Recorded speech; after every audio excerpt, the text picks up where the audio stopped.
it's great to see so many people here. I think the last time when we had the dialogue, there was just a lot of energy and enthusiasm. And I think cohesion starts with us. Now, a core group of organisations that are all working together on the partnership, and we'll hopefully continue these essential dialogues and action sessions. See how I focus on the action. But let's be really clear, we are vulnerable. Our communities are vulnerable, our city's vulnerable. Right, the first question is, what are people's concerns about the recent unrest, violence and hate and its impact on cohesion in our city? There were families, mothers who were concerned going out of the house, whether they should be taking their children to schools.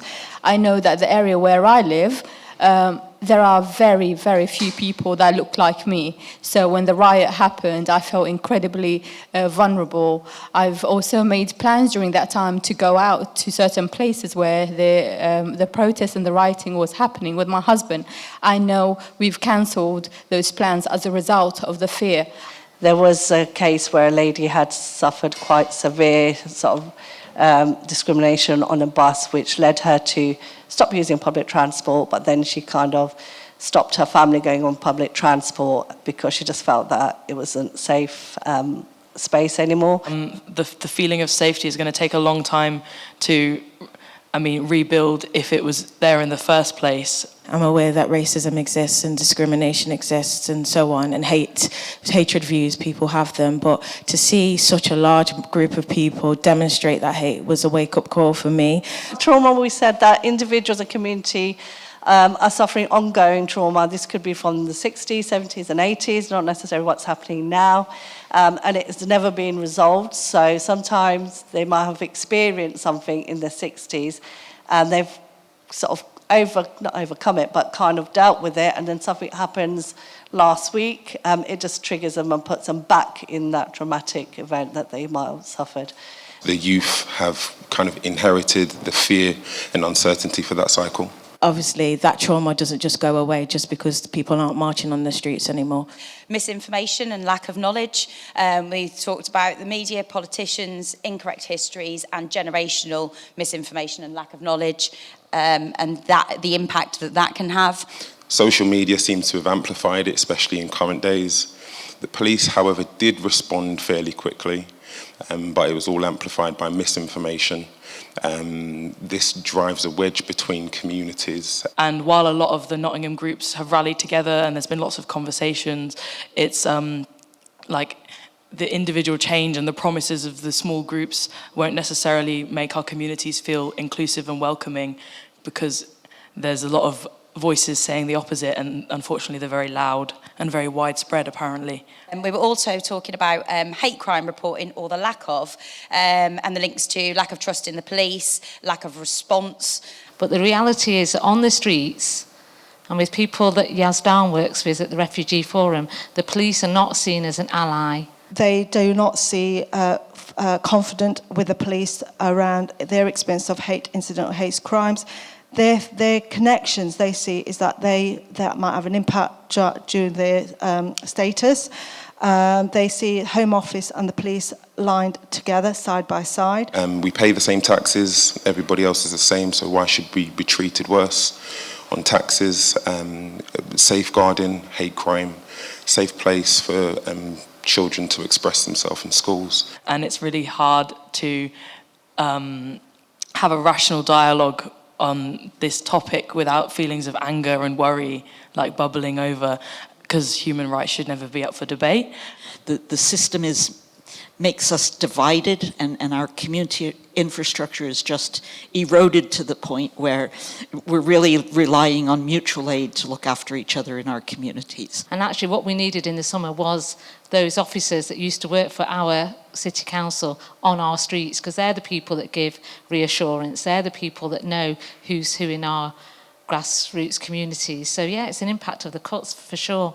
How many of us have seen equalities policies which have then disappeared or sat on a shelf gathering dust? Seeing certain jobs at risk or lost has major implications to vulnerable communities. So a lot of the voluntary sector and lots of different organisations, CIC, voluntary organisations, etc., we're the ones who are out there doing the frontline work but yet still we are still classed as the third sector.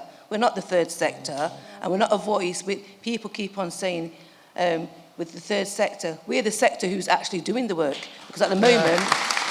All of us were horrified by the far-right riots that erupted across the country, that were led by organised fascists. They were shocking, but they weren't surprising, because this has been years in the making. We've seen Conservative governments, hand in hand with the right-wing media, scapegoating migrants, people of colour, Muslims, refugees, asylum seekers. And it's just classic divide and rule politics, saying that the issues that you're facing, the reason why you can't get a doctor's appointment, why you're waiting for years stuck in temporary accommodation, the reason why public services are crumbling, isn't because of a government that has underfunded them and made political decisions to allow that to happen. It's because of the other, whether that be people of colour, Muslims, trans people, whoever it is, there's always a scapegoat. So talked about police and community relations, talked about the dilemma about protesting and not protesting, and some of the challenges about the importance of counter-protest. But the final, about solutions. And this is where I'll talk about community safety through engagement projects. So myself and Michael, since April 2023, now it's almost 2 years, we've been doing this project where, funded by the PCC, where we're raising awareness about Islamophobia, but doing a lot of myth busting as well. And Dr. King said, in these times, it's not the words of our enemies we remember, but the silence of our friends. You know, there's wonderful films of days after in places like Southport and Tamworth. You know, people went out and picked up the litter, rebuilt the walls, rebuilt the damage, and that shows, you know, where people really feel. People talk about the silent majority. Well, this was, no, they were no longer silent, the silent majority. They came out and showed which side they were on. I think what we need moving forward is we definitely need to build a coalition. Coalition against the far right. But it's because our community in Nottingham and communities around the country came out and faced down the far right that things weren't so much worse over the summer.